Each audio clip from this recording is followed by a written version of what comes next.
the station on your side. This is WAVY News 10. I'm in a state of shock right now, but all the kids are fine. Trees down, streets flooded, and now people clean up after Tropical Storm Hermine pushed its way past our area. We've even learned a person died after an accident on the Outer Banks. We have team coverage as Hermine continues to move off the coast. 10 on your side, Andy Fox has us covered in Virginia Beach, and Maria Elena Bolores tracks the wet aftermath in Norfolk. The Outer Banks is where 10 on your side's Joe Fisher continues to track the elements, and Chopper 10 flying high over the flooded areas earlier today. Thanks for joining us tonight. I'm Tom Shad. And I'm Laura Queso. Let's start off with Chief Meteorologist Don Slater with what's in store for the rest of the night. Don? And of course, we just got the latest from the Hurricane Center in terms of the position of the storm and where it's going. Let's show it to you.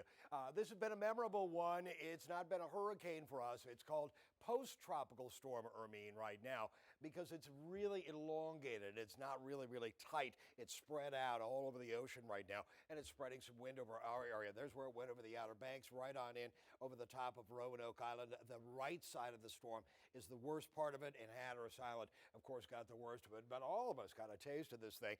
Right now, it's far run off to the east, southeast of Norfolk by a couple hundred miles. It's got 70-mile-an-hour winds, moving to the east-northeast at 12 miles an hour. Here's where it goes by the overnight hours, 70-mile-an-hour winds at 2 o'clock in the morning. So later on tonight, it's going to really stay up there, 75-mile-an-hour winds coming up by tomorrow during the afternoon hours. So it's going to have hurricane force winds, but be far enough out to sea. And again, it's post-tropical. It's not tightly wound up, but it is going to have a lot of wind with it. And some of that wind will continue for our area coming up during the day tomorrow. And more likely, we're likely to see some tides continue into the area. There's where it is by Sunday night, Monday morning early, 75-mile-an-hour winds. And it's turning back toward the coastline a little bit, but likely to move a little bit northward, 70-mile-an-hour winds. But you'll note this cone gets real wide. It's not on shore anywhere, but it gets real wide. And it is an indication of forecast uncertainty, inaccuracy, if you will, of the forecast, because we just don't know what it's going to do out into here, but it's going to meander. 65-mile-an-hour winds by Wednesday afternoon at 2 o'clock. There's what it is by Thursday afternoon with 60-mile-an-hour winds. Now, why is this cone so wide? It extends all the way on up into Maine, for goodness sakes. Well, here's why. Here's the forecast models. They're just all over the place. They're fairly steady at first, but then they just meander. I doubt that any of these are going to take us on shore.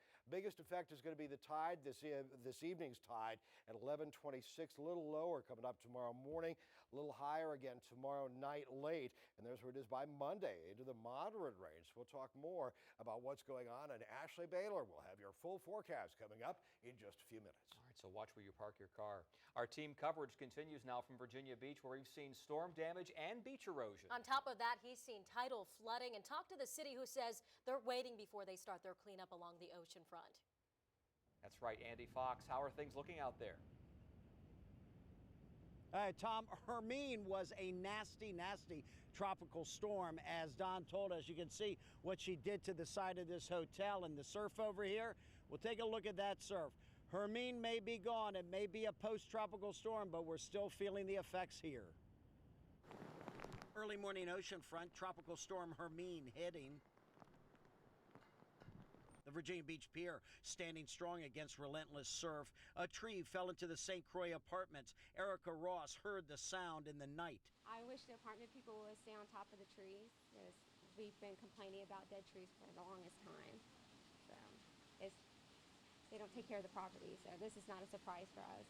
A tree took out James Collins' girlfriend's car. And she said she heard it sound like a sack of flour falling in the kitchen. It woke the dogs up, and we get up and the neighbor's pounding on the door saying, oh, the tree just fell on your car. High water, road closed in Lynn Haven Colony. Long Creek flooding, Lynn Haven Drive and Lynn Hill Road. As Hermine pulls away, folks come out to the beach to see a furious ocean. You can hear people impressed with what they saw. Wow, that. It's awful. And look what Hermine stole from the 39th Street Holiday Inn. Rosemary saw it happen. We pulled up, we were chasing Pokemon, and all of a sudden I started seeing something move. Something blew over there, we look, and next thing you know, whoosh.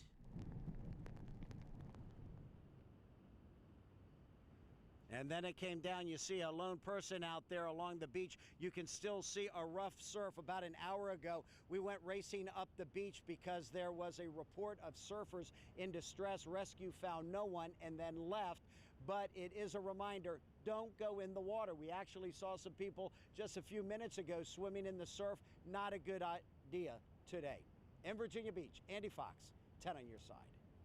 And our team coverage continues tonight at 6. Thank you, Andy. Now let's go to Norfolk, where floods have started to go down this evening. That's right. 10 on your side's Maria Elena Valores is live in Norfolk now with how people there are dealing with the effects of the storm.